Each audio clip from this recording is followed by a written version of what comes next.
Moi, je pars du principe que la génération 50, 60, 70 ne vont rien apporter au Congo de demain.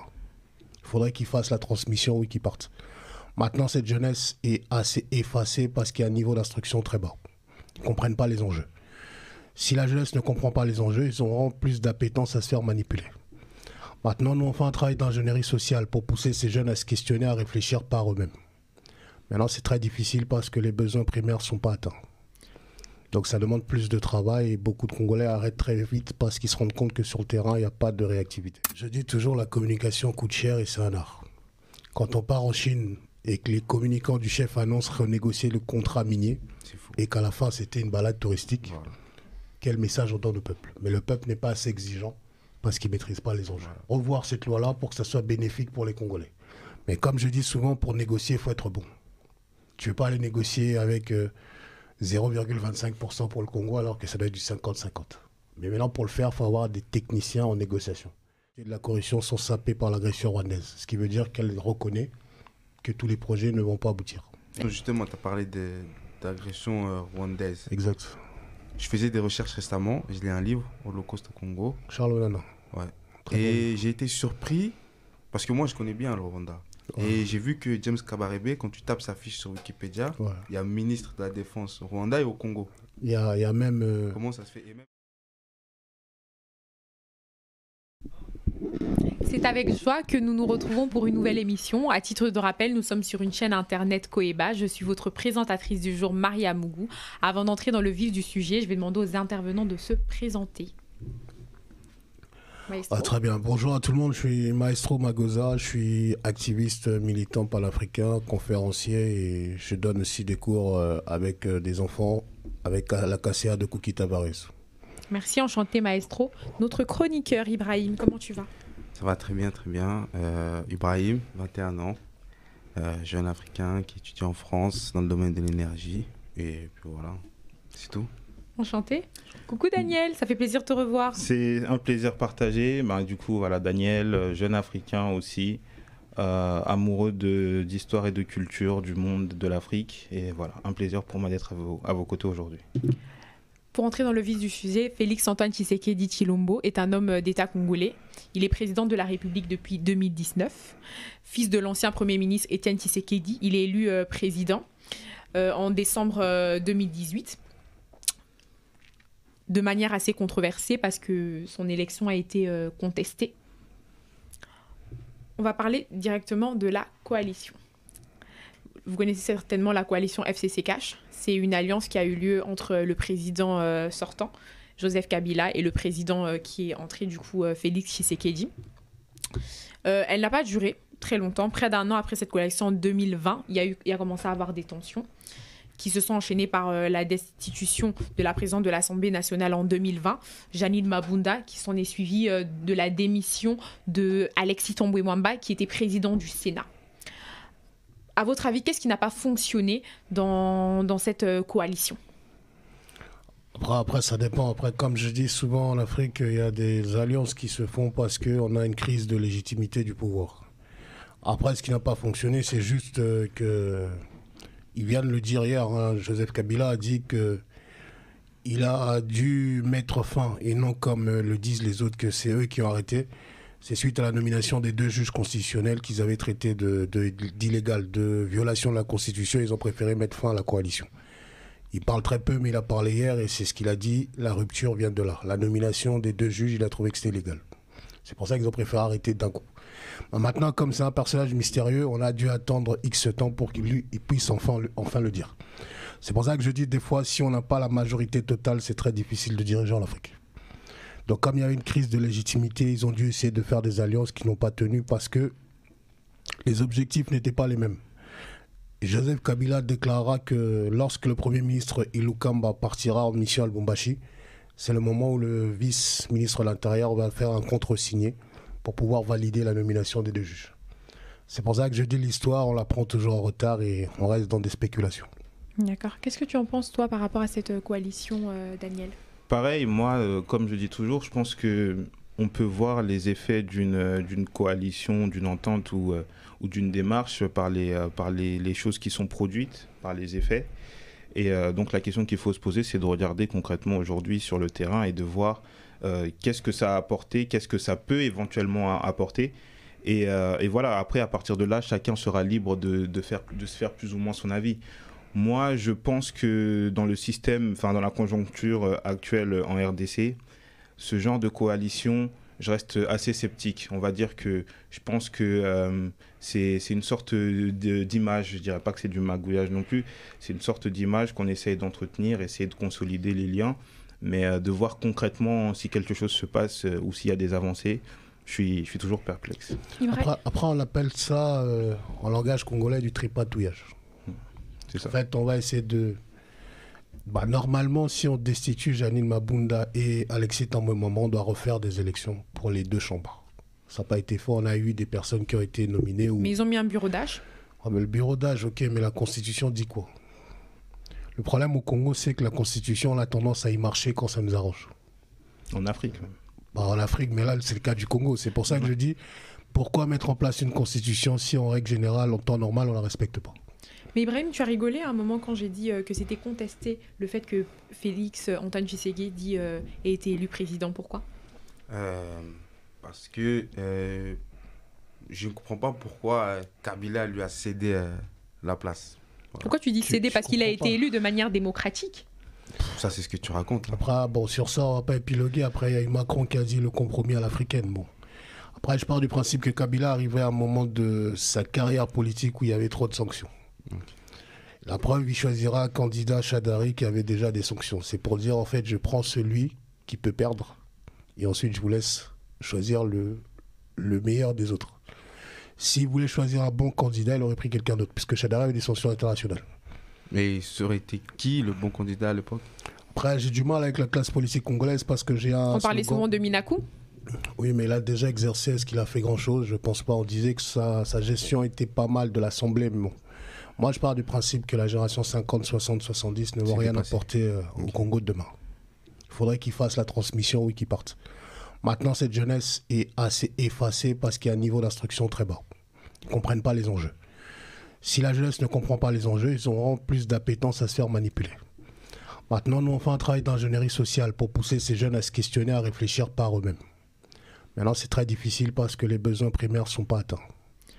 Donc, ça demande plus de travail et beaucoup de Congolais arrêtent très vite parce qu'ils se rendent compte que sur le terrain, il n'y a pas de réactivité. Mais il a mis en place ce qu'on appelle la gratuité de l'enseignement depuis 2019, la gratuité de l'enseignement de base en école primaire, même si ça a été contesté par l'Église catholique qui estimait que la RDC n'était pas prête pour mettre cela en place. C'est un projet assez faramineux, mais c'est dans un but de permettre aux jeunes dans des zones reculées, eux aussi d'avoir accès à l'éducation. Donc l'éducation, c'est aussi posséder d'une certaine manière son pays et permettre à son pays de se développer. Qu'est-ce que vous en pensez? Après, la gratuité de l'enseignement, c'est bien, mais il faut préparer les choses. La difficulté, c'est qu'on vient avec beaucoup de projets, mais il n'y a pas de préparation en amont. Il fallait peut-être choisir des zones pilotes, essayer de tester, voir si ça prend. Ensuite, on généralise. Maintenant, la dernière déclaration, je crois, d'une ministre de la Justice, je ne sais pas son nom, parce qu'il y a tellement, on a 54 ou je ne sais plus combien de ministres, qui disait que tous les efforts de la gratuité et de la corruption sont sapés par l'agression rwandaise. Ce qui veut dire qu'elle reconnaît que tous les projets ne vont pas aboutir. Est-ce que c'est un prétexte? Vas-y. Non, j'ai une question justement. Tu as parlé d'agression rwandaise. Exact. Je faisais des recherches récemment. Je lis un livre, Holocauste au Congo. Charles Onana. Ouais. Et j'ai été surpris, parce que moi je connais bien le Rwanda. Ouais. Et j'ai vu que James Kabarebe, quand tu tapes sa fiche sur Wikipédia, il y a ministre de la Défense au Rwanda et au Congo. Il y a même... Comment ça se fait? Et même Laurent Nkunda aussi, chef d'état-major dans les deux. Kabarebe a une vie assez complexe. Il a été 3 fois chef d'état-major dans 3 pays différents. C'est dans la progression, quand il a été formé par les anglo-saxons, il a dû faire l'Ouganda, le Rwanda, ensuite le Congo. À un moment donné, le souci de brassage. Vital Kamerhe l'a rappelé en recadrant un monsieur en Inde il y a 2 jours, où il lui dit sur la partie de l'Est, je connais l'histoire, je peux te sortir les dates. Ne soyez pas excités, restez calmes, je vous ai écouté, je vais maintenant vous apporter la réponse. Maintenant, beaucoup de Congolais ne connaissent pas la partie de l'Est. Les lacunes historiques font que tout le monde va nous marcher dessus. James Kabarebe arrive avec Kabila, père. Il a été chef d'état-major au Congo. Ce qui prouve que une personne étrangère a occupé un poste stratégique dans l'armée congolaise. Ce qui veut dire que cette armée-là, sans recensement, vous êtes vulnérable. Le chef d'état-major, Christian Chiwewe, a parlé hier. Il disait quand on fait une planification, ça sort. Mais ça sort parce qu'il n'y a pas de recensement dans ce pays-là. On a plus de 400 généraux. Dans ces 400 généraux, il y a des généraux Tutsi, il y a des généraux rwandais. Maintenant, soit dans un pays sérieux, on fait un recensement, on sait qui est congolais ou pas, et ensuite on reforme l'armée de façon professionnelle. Mais ça, c'est des choses qu'il faudrait, je pense, un groupe de travail avec plus de jeunes, avec la compétence de faire. Mais je suis toujours par rapport à ce livre. J'ai pas l'impression que les Congolais sont conscients de qui a fomenté cette déstabilisation de la région et des enjeux de pourquoi ils le font. Après, comme je dis souvent, c'est l'histoire. Il faut connaître l'histoire. Les Congolais disent que ça commence en 94. Non, c'est avant. C'est avant. Ouais. C'est même avant les dites conférences de Berlin, les vagues migratoires. Mais il y a un point culminant, c'est en 1942, la proclamation de Roosevelt. Exactement. Mais après, il y a beaucoup eu des vagues migratoires. C'est pour ça que je dis le blanc travaille sur le long terme et nous on travaille sur le court terme. Ouais. Mais est-ce que Félix Tshisekedi répond à cette demande? Je veux dire, c'est d'une certaine manière, c'est du soft power. Tu avais parlé du côté, il y a énormément de minerais au niveau de cette zone-là.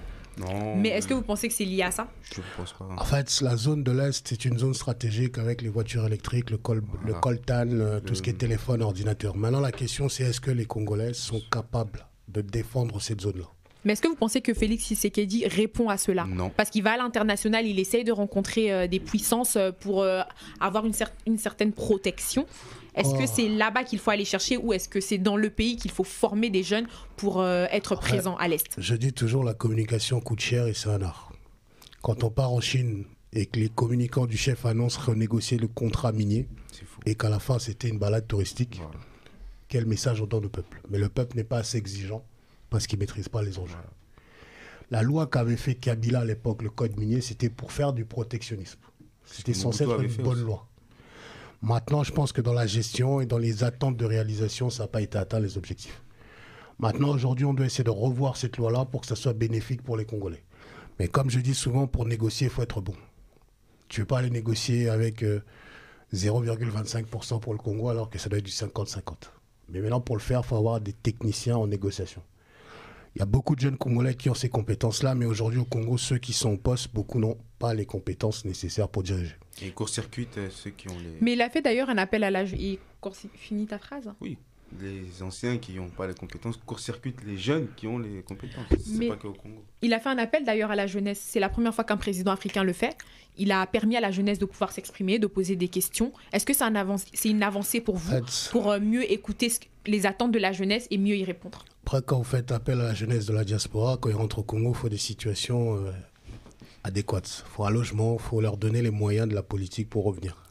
Si on demande aux jeunes de revenir et qu'ils ne reviennent pas eux-mêmes, ce n'est pas le projet initial. C'est pour ça que je dis, ceux qui reviennent par des voies d'envoi de billets officiels par les ministres, les machins, c'est des jeunes souvent qui reviennent sans compétences. Mais je parlais de l'appel local qu'il a fait aux jeunes pour pouvoir s'exprimer. L'appel local, les jeunes peuvent s'exprimer, mais sans formation, tu vas rien faire.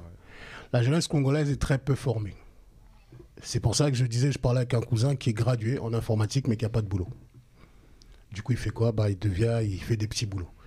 Est-ce qu'au Congo, aujourd'hui, on doit étudier, avoir des diplômes pour devenir chômeur? C'est compliqué. Il faut apporter des solutions en créant des entreprises, en générant un revenu et en permettant à ces personnes-là d'avoir des logements et de pouvoir scolariser et nourrir leurs enfants. Et ça, c'est des vraies politiques économiques. On va parler du troisième point. Le président s'est lancé dans des infrastructures dont les sauts de moutons construction fuient dans la ville de Kinshasa pour permettre d'avoir moins d'embouteillages. 3,5 milliards de dollars estimés pour la construction de ces sauts de moutons entre Limité, Ma Campagne, GB, ainsi de suite. Donc, on va dire les zones... les grandes axes. Voilà, exactement. Donc, est-ce que c'était nécessaire? Est-ce que c'était utile? Après des sauts de moutons, moi j'ai fait 2 pays d'Afrique. Si vous regardez le saut de mouton du Ghana, le saut de mouton de Kinshasa, rien à voir. Voilà. Oui, c'est vrai que c'est pour ça que je me dis, j'ai fait un comparatif avec des jeunes une fois. Je les avais réunis pour parler d'éducation civique. J'ai dit, on va faire un petit jeu. Ils m'ont dit quoi? J'ai dit, je vous montre un saut de mouton. Ils m'ont dit, mais il y en a beaucoup en ville. J'ai dit, attends, je te montre un saut de mouton. J'ai mis celui du Ghana. Ils m'ont dit comment ils ont réussi à le faire. J'ai dit, c'est une question de technicité en fait. Mais nous, on nous a fait des dodanes. C'est pour ça que je dis, on a gaspillé de l'argent alors que le projet initial, au Congo, quand on apporte la maquette, tu te dis waouh. Mais la réalisation, c'est souvent autre chose. Qu'est-ce que tu en penses, Daniel ? Un peu pareil. Je pense que c'est très facile, entre guillemets, de faire une sorte de com et d'annoncer des projets. Maintenant, il faut regarder sur le terrain, regarder ce qui est factuel. Je pense qu'il y avait d'autres solutions qui auraient été sans doute plus bénéfiques au pays.